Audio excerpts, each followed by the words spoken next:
എല്ലാവർക്കും നമസ്കാരം. VKS agro ഫാമിൽ നിന്ന് ജനീഷാണ്. അപ്പോൾ ഈ 3 കാര്യങ്ങൾ മാത്രം നമുക്ക് ശ്രദ്ധിച്ചു വെച്ചാൽ ഒരു കോഴിക്കുഞ്ഞ് പോലും വിരിച്ചിറങ്ങുന്ന ഒരു കോഴിക്കുഞ്ഞ് പോലും മരിക്കാതെ രക്ഷപ്പെടുത്താനായി സാധിക്കും. അപ്പോൾ വീഡിയോ സ്കിപ്പ് ചെയ്യാതെ കാണുക.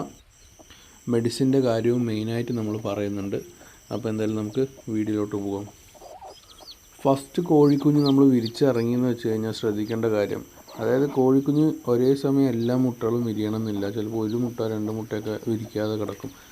ഒരു ദിവസം, അതായത് ഇപ്പോൾ നൈറ്റ് വിരിക്കാൻ തുടങ്ങി വെച്ച് കഴിഞ്ഞാൽ അടുത്ത ദിവസം നൈറ്റ് വരെ നമുക്കൊന്ന് ശ്രദ്ധിച്ച് നോക്കാം. ഇനി അതല്ല കുഞ്ഞുങ്ങൾ ഇറങ്ങിയിട്ടില്ല പറഞ്ഞാൽ അടുത്ത ദിവസം രാവിലെ തന്നെ ആ മുട്ടകളൊക്കെ ആദ്യം എടുത്ത് മാറ്റിയിട്ട് കുഞ്ഞുങ്ങളെയും കോഴിയും നമ്മൾ ചേഞ്ച് ചെയ്യുക. അതാണ് നമ്മൾ ചെയ്യേണ്ട ആദ്യത്തെ കാര്യം.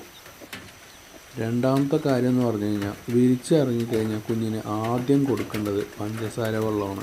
ഒരു 2 ഗ്ലാസ്, അതായത് ഒരു ഗ്ലാസ്സിന് 1 സ്പൂണ് എന്ന നിലയ്ക്ക് നമ്മൾ പഞ്ചസാര ഇട്ടിട്ട് ഫസ്റ്റ് തന്നെ നമ്മൾ പഞ്ചസാര വെള്ളമാണ് കുഞ്ഞുങ്ങൾക്ക് കൊടുത്തു തുടങ്ങേണ്ടത്.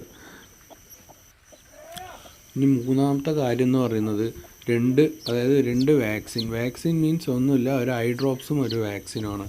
അപ്പോൾ അത് കുഞ്ഞ് വിരിച്ചിട്ട് ഒരാഴ്ച കഴിഞ്ഞ് അല്ലെങ്കിൽ ഒരു 5 ദിവസം കഴിഞ്ഞിട്ട് നമുക്ക് കൊടുത്താലും മതി. ലെസോട്ട എന്ന് പറയും. ഫസ്റ്റ് കൊടുക്കുന്നതിൻ്റെ പേര് ലെസോട്ട.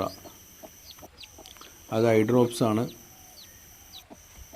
രണ്ടാമത്തെ പ്രാവശ്യം അത് കഴിഞ്ഞ് ചെയ്യേണ്ടത് മെഡിസിൻ വന്നിട്ട് R2B എന്ന് പറയും. അത് വന്ന് ഇഞ്ചക്ഷനാണ്. അത് നമുക്ക് ചിറകിൽ കൊടുക്കാൻ പറ്റും. അപ്പോൾ ഈ കാര്യങ്ങൾ പഞ്ചസാര വെള്ളം, ലെസോട്ട, R2B ഇത് 3 മതി നമുക്ക് കോഴിക്കുഞ്ഞ് മരിക്കാതെ മിസ്സാകാതെ നമുക്ക് രക്ഷപ്പെടുത്തിയെടുക്കാൻ. അപ്പോൾ ലെസോട്ടയുടെ R2B ഒക്കെ എങ്ങനെ കൊടുക്കാമെന്നുള്ള ഡീറ്റെയിൽസ് വീഡിയോ അടുത്ത് വരുന്നതായിരിക്കും. അപ്പോൾ നമ്മുടെ വീഡിയോ ഇഷ്ടപ്പെട്ടാൽ ലൈക്ക് ചെയ്യുക, ചാനൽ സബ്സ്ക്രൈബ് ചെയ്യാത്തിട്ടുണ്ടെങ്കിൽ സബ്സ്ക്രൈബ് ചെയ്യുക. അപ്പോൾ എല്ലാവർക്കും